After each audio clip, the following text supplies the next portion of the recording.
Hey guys, this is Chris Sarda at Chaotic Sports on Instagram and Twitter. And normally when we do it, we do a regular sports podcast, and we're talking about um, NBA, MMA, whatever. On YouTube, we've been doing live with Wayne, and then of course Chaotic Sports, the podcast, always been with Angelo. Wayne's been on that before, but it's mostly me and Angelo. Been taking a break since we have the YouTube channel. I started. Collecting cards again. I wanted to do an unboxing. This is very common in the comic book community to do an unboxing and to talk about your comics and stuff like that. And there's a big community. As far as sports cards, I see a lot of breakers and I see a lot of buyers and stuff, but I don't see anyone just like thinking they're cool. And also, this is not, the focus is not, products or anything like that. So, collecting a little more, or at least looking at it a little more lately, I've decided that I'm just going to collect team sets of my teams, at least for now, and maybe like rookies and stuff. I'll grab like certain rookies, but I don't get crazy. I'm just collecting for fun because I like it. And team sets, as a Dodger fan and a Rockets fan, with the exception of like Olajuwon, a few players, a Packers fan.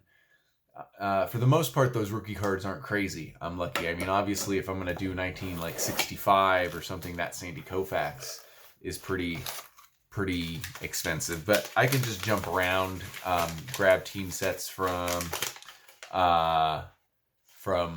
just whatever year and whatever brand. Like 1989 Upper Deck Topps Donruss. So I can keep doing that as long as I see them for cheap. I don't have to get crazy about it or anything like that.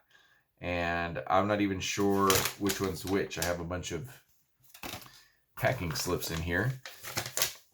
And I even bought, I think there's like a 1982 Dodgers in here. So I was born that year, so I don't know that much about them. I know players that were on the team, like Rick Monday and whatnot. So let's see, what's first? 93 Fleer. Let's check out these 93 Fleers. This is from the team set guy, and I gotta say they're packaged well, but the cards did come a little bent. I guess I'm the guy that probably wouldn't care about that so much. I want them in good shape, but who knows. So let's see if how many players I even remember from 93. I do, of course, definitely remember Raul Mondesi. Pretty sure he is a like the mayor of a town now somewhere. What do we got? And then there's gonna be a bunch of commons, which is fine. This is Rick Trilek. I don't remember Rick Trilek, so that'd be cool. I definitely was a big watcher at that time. Omar Dahl. I do remember Omar Dahl. I probably haven't thought about him in 2 decades. Jody Reed. I'm not sure about Jody Reed there. Let's take a look. Who's next here? Tim Wallach. Of course, Tim Wallach. Famous Expo. Primarily famous Expo. Todd Worrell. I remember Todd Worrell. Who are you? Corey Snyder. I remember Corey Snyder. I remember the name at least. And there's Raul. So that was a 1993 Fleer. I guess this is more, for Dodger fans, I guess. I don't know. I've picked up a couple other sets. Like, as weird as it is, I'm a Clippers and Rockets fan. If you watch this is a little bit bigger stack, so I will go through these really quick. If you watch if you watch or listen to the podcast, you hear me talking about the Clippers and the Rockets, which is weird because they have a little bit of a rivalry. Relief pitchers. So this is, what set is this? This is this is 1982. So that's Dusty Baker there. That's pretty cool. Let's see. I'm gonna flip through these just to see cards that I really recognize. A nice little Bob Welch card. I remember Bob Welch as a child of very youthful age, like 8 or 9, 8. No, I guess I'd be 6 to 8 as a pitcher for the Athletics. So I remember being 10 or something like that, and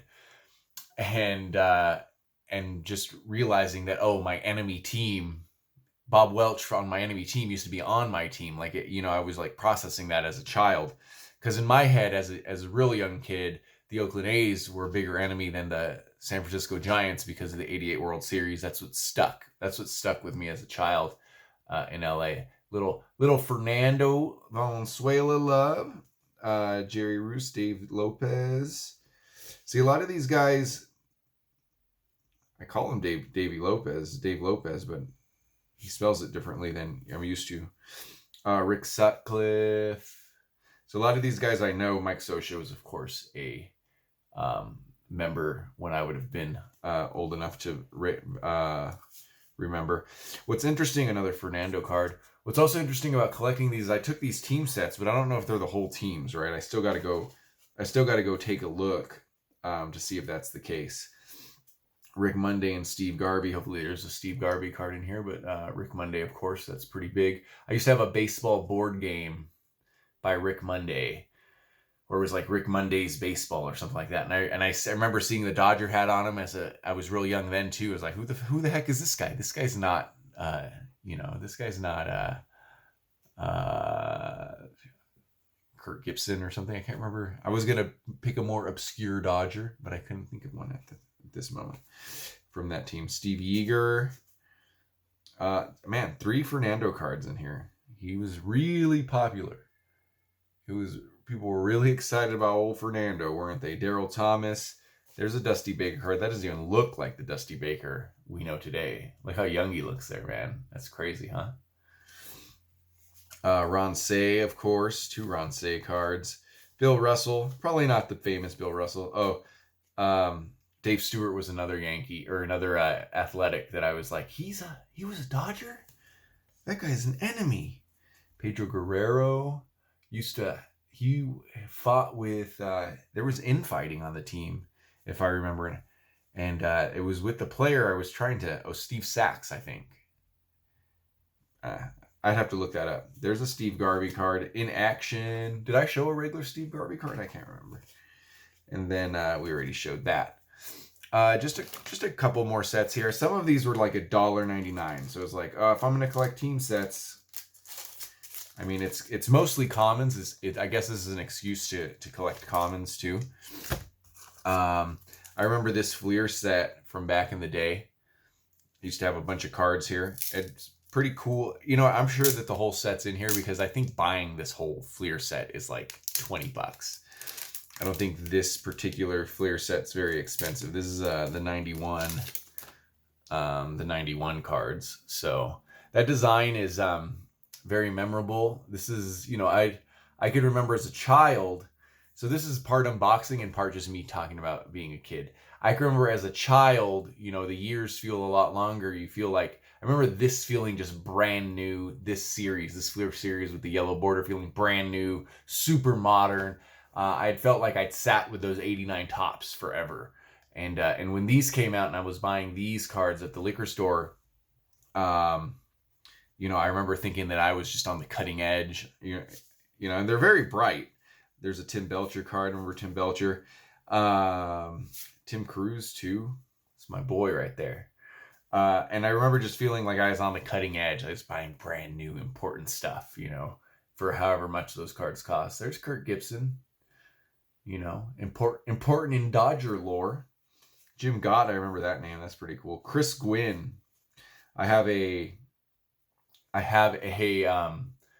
friend who's a Padres fan, and I tell him the Dodgers are more of a Gwynn family, are more important to the Gwynn family than the Padres are because Tony Gwynn Jr. and Chris Gwynn played for the Dodgers, and the Padres only had Tony Gwynn, at least at the time. Lenny Harris, I think he was our leadoff hitter. Old Lenny Harris. Thought about him. See, some of these guys now I want to go Google, like, what's Lenny Harris doing? Like, is he on Twitter? Is he saying, like, clever things or something? And no one gives a crap about Lenny Harris, but as a kid, that was a big deal watching Lenny Harris for me. Carlos Hernandez. Mickey Hatcher. Oh, Mickey Hatcher was who I was trying to name earlier. I think it was Mickey Hatcher and Pedro Guerrero that had all those problems. My favorite player ever, and my first favorite player. He plays poker here a lot at the Red Rock, or at least used to. Stan Javier. I'll go through these a little bit quicker. remember really rooting that Ramon would get the Rookie of the Year, and they ended up giving it to Dave Justice. And it was, the Dodgers kept the wrong Martinez, as is well known in Dodger lore. Jose Offerman. I remember really disliking him. I didn't really understand fielding at the time. Or I don't even know what I understand. He had a lot of errors, is what I was trying to say as a kid watching him. But I guess he always had a decent batting average. And I remember people telling me that, but I don't know that I understood batting then. So let's see what his average was. He was batting. Well, this is like more of his rookie card because he's in the Dodgers in 1990, he was batting 155, but he only played 29 games, so it's basically a rookie card. Jim Poole, Mike Scioscia again, and Fernando's still there, but Fernando Mania had very much died down. I remember seeing, I've seen Fernando pitch live, I think, but also obviously on TV. And it was towards the end of his career. I remember thinking, like, what's so great about this guy? Why does, the Fernando Mania still existed, even in the early 90s. And as a kid, I was like, what's so great about this dude? I don't get it. I remember these cards, this series. This is the, 87 Topps. I remember these felt ancient to me as a little 6-year-old. I had a few of these, and I would see that they're 1987. I think they'd be worth so much. So is this with the sort of wood grain? Hey, Dave Anderson. So these 87 cards are, I guess they wouldn't be. I was going to say they're the more like what the 8018 was. It doesn't make any sense. Steve Sachs. Little Steve Sachs All-Star card. There's another Mike Scioscia. Turn back the clock. Jeff Hamilton. There's Fernando. A little bit better. We should have looked at the Fernando in that Fleer card to see how his games played and some of his other stuff depleted. He's still an All-Star in 86, though. Still an All-Star player in 86. I loved this card. I used to have, for me, it was a big deal, 30 Oral Hershiser cards or 35 or something like that. Same with Olajuwon. And I think it was this card that made me think that I think it might have been my oldest one because I didn't have his rookie card or anything like that as a kid. There's Bob Welch again, probably just before he went to the A's. Let's see if I see. Oh, no. Geez, I think everyone's fighting with Pedro Guerrero. I'm pretty sure it was Mike Marshall. Steve Sachs, Mike Marshall, Mickey Hatcher. I'm pretty sure it was Mike Marshall now that I see Mike Marshall's name. Oh, Tommy Lasorda. One of the best little trivia questions, you could phrase it in certain ways, is who has spent the longest with the Dodgers organization, right? And if you word it the right way, people will say Vin Scully. But Tommy Lasorda actually came in a year before Vin Scully, I think 58. And then, of course, stayed as the manager and then stayed as an executive and still has something to do with them today. He's still on the payroll in some way. Vin Scully actually came the year after. So that's always you could always play with that. Rick Honeycutt, look at that. I think he was athletic too, wasn't he? You could always play with that little trivia question, and it'll always get people depending how you word it. Let's leave those out. And this is the last one, and then I'll cut us off in this little baseball card unboxing. I might show some other cards too, just for the heck of it, while we're all strapped down for the COVID-19 crap. Oh, see, this is newer. These are not that much newer, but I was showing all those older cards, and these are the 2008s, which is pretty cool because I haven't thought of John Broxton in a long time. He was our big, he's not a closer here.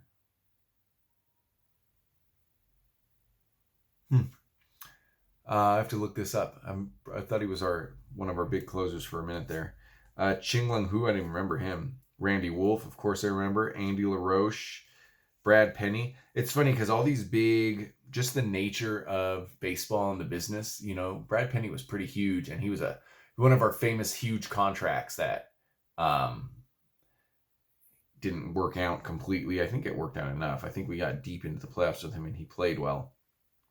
what was his ERA was the Dodger? 3.03. So. Actually, those aren't good whips. So I think he had a good run in the playoffs. I can't even remember, but I remember being excited to get Brad Penny. Andrew Jones, that was an unfortunate disappointment for us. I mean, I don't see there was any reason for him to have played so poorly as a Dodger, or mediocre. I shouldn't even say that. So this is his first card with us. So he went on to not play very well. Jeff Kent, this was crazy for us to get Jeff Kent, because he was always a like sort of a rival in my mind, as you know, because he was a Giant for so long.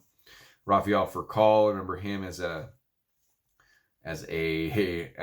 Brave for the most part, but it was cool to get him. For a while, Furcal was known as the youngest player in the major leagues, and I think something with the Patriot Act, I can't remember what it was, made us find out that he was faking his age. And so the youngest player, or the first player born in the 80s, I should say, is it was never a very famous player, you know, when you see who the first player born in each decade was.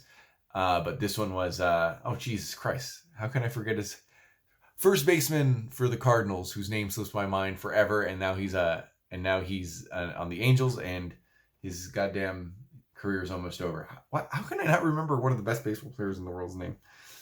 Chad Billingsley. Oh, Russell Martin was here that early. He's at the end of his career. He's back as a Dodger now.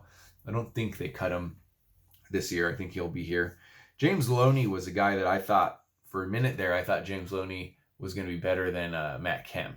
That didn't work out, but he still had a solid career. Still had a really solid career. There's Matt Kemp there.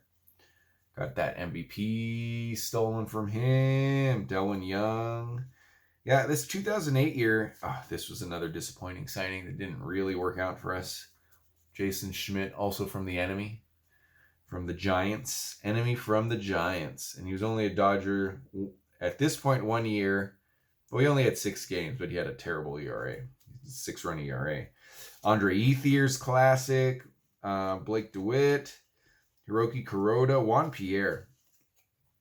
I'm surprised there's no Nomo in here. I thought Nomo or Chan Ho Park would have been pitching at this time.